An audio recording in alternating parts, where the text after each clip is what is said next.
Bali, the fabled island of the gods, has been enchanting visitors for centuries.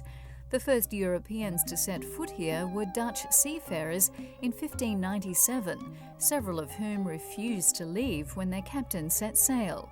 Little has changed, from rich Hindu traditions to spectacular panoramas, from mist-covered volcanoes to terraced rice fields and golden beaches.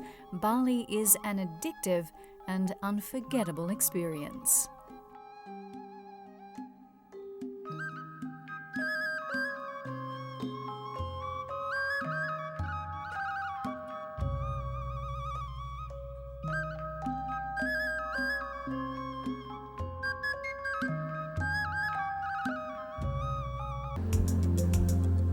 Sometimes the best way to appreciate an island environment is to head to the surrounding water.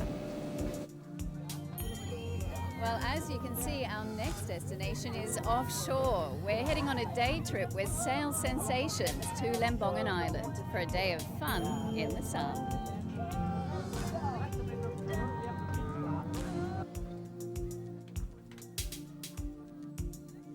Lembongan is a tiny island off Bali's southeast coast, opposite Sanur Beach. For day trippers, it's an ideal place to head to for snorkeling, beach activities, and some pretty good diving. The sand here is white on white, and the water is warm and clear. Exploring Lembongan means bouncing along a dirt road in a dilapidated pickup truck. Well, that just adds to the island experience.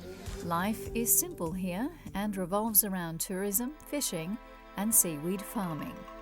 I exchanged the truck for a bicycle and found my own bumpy path to follow.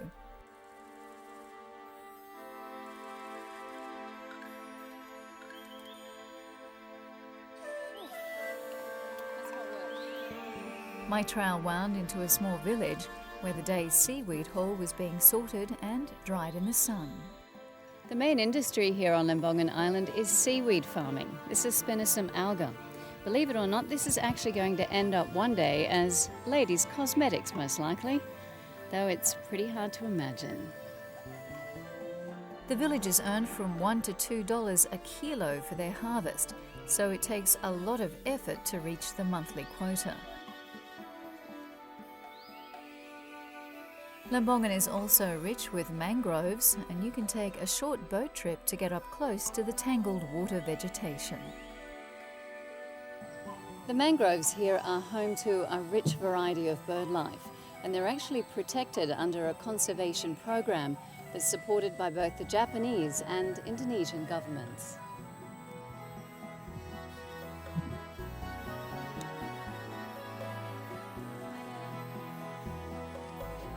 Then it was time to cruise back to Bali and continue my journey. This time I was heading to the hills, to the popular highland town of Ubud, the home of Bali's arts and crafts. Ubud and its environs seem to encourage the creative spirit. Perhaps it's the mountain air or the misty jungle ambience. While the beaches have for decades attracted sun lovers and surfers, this area of Bali brings those who search for the artisans and creators of handmade beauty. If you want something impressive for your garden, then this is the place to head to. The village of Batu Bulang is the center of stone carving here on Bali.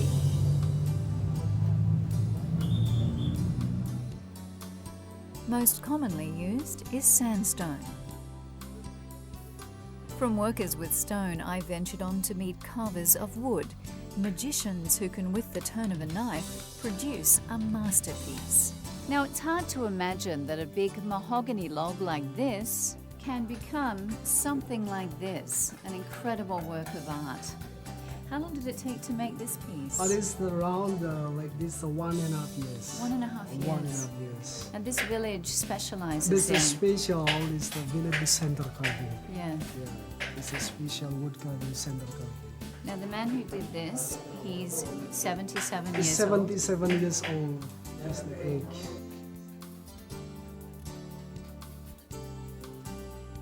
Balinese woodwork is famous throughout the world, and dates back centuries to the time when the royal courts would demand only the finest work for adornment.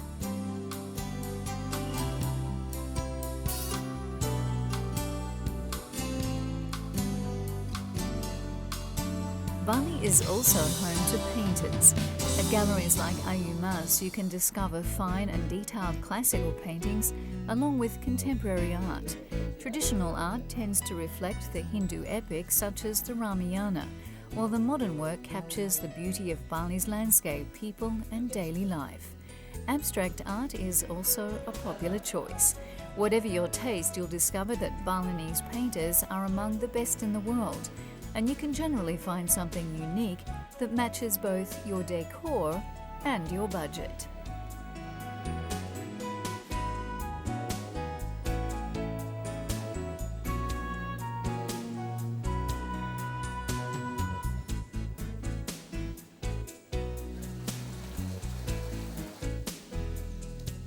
Visit the Agung Rai Museum of Art and you can see some of Bali's more famous local works, along with art by the influential German artist Walter Spies, who had a profound effect on Balinese painting during the 1920s and 30s.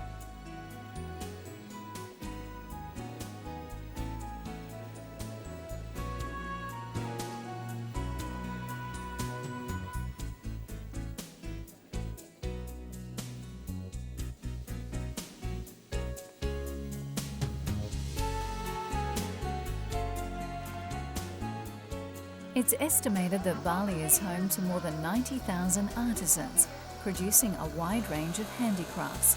Silver and gold is no exception, and there are scores of workshops like this specializing in the precious metals.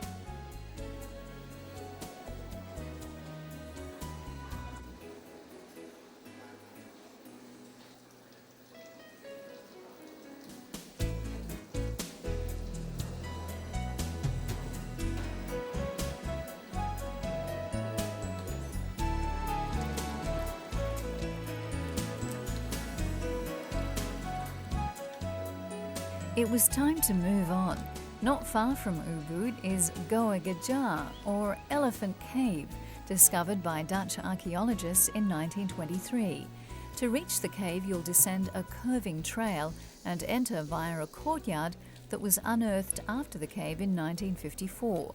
This was an 11th century fountain of youth, according to legend, while the cave contains a shrine to the god Ganesh.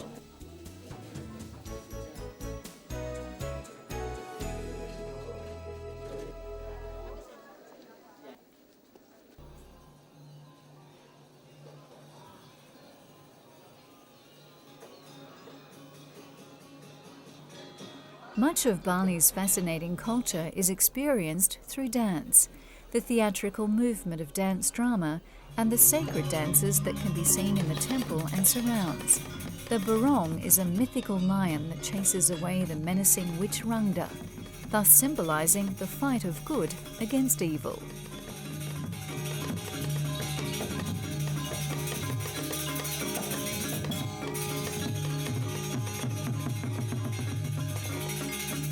Temples and temple rituals embrace most of Balinese life, and I was on my way to visit a rather special site.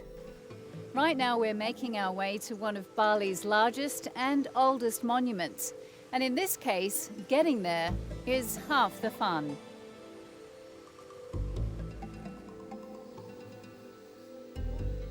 Gunung Kawi was my destination. Weave through the steep rice terraces and past the local vendors, then your feet will take you straight to what is one of Bali's oldest and largest ancient monuments. Gunung Kawi consists of 10 rock-cut shrines or candi, but you'll discover a whole lot more before you actually reach the historic spot.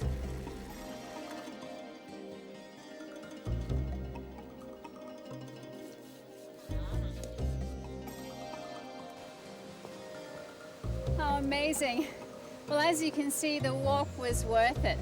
This is Gunung Kawi, and it dates back to the 11th century. It was discovered by archaeologists back in 1920. Now, little is known about its purpose or significance, but it's believed to be a tribute to the kings of those times.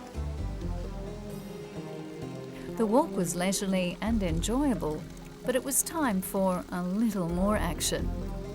Ubud is as much home to adventure as it is to the arts these days. I was here to experience a whitewater rafting challenge with Sobek, one of Asia's largest adventure operators and the pioneer of rafting in this region.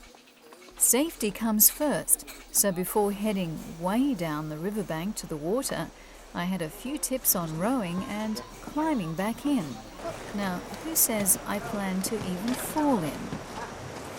Well, Bali, as you can see, is also a great place to go whitewater rafting. Now, this river is at quite a soft level, ideal for the family. The Ayung River is one of the nicest ones to go rafting on, of course, in this part of Bali. We're going to take a trip that runs for about 11 kilometers. It'll take us around an hour and a half. Then we were off and the Ayung River was rushing by. The first set of rapids were almost upon us, but hey, I can do this. In fact, this excursion is safe enough for the whole family, from ages 7 up. Sobek's rafting guides represented Indonesia in the 1993 World Championships, and these guides form the nucleus of the Sobek operation. I was in good hands, but that doesn't mean the guides don't know how to have fun.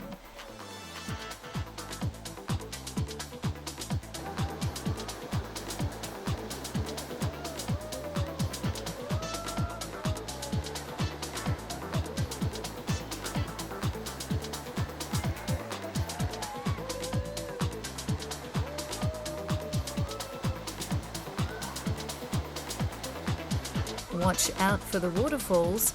I saw several up very close.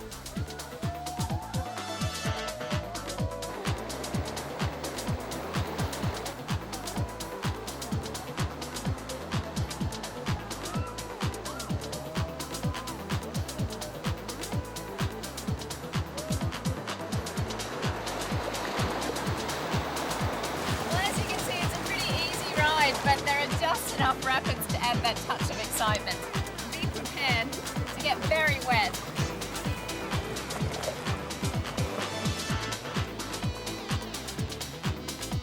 Besides day trips like this that include lunch when you arrive, you can set off on longer rafting excursions with a group of friends. You can also try some of the more challenging riverscapes once you've had the experience on the water. I was just paddling fast and holding on tight.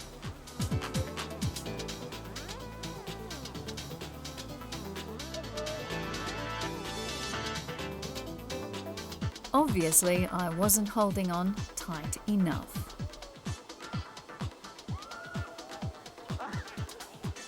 So now I've seen what Bali's Ayung River has to offer from every perspective. Immerse yourself in Bali, they told me, and so I did.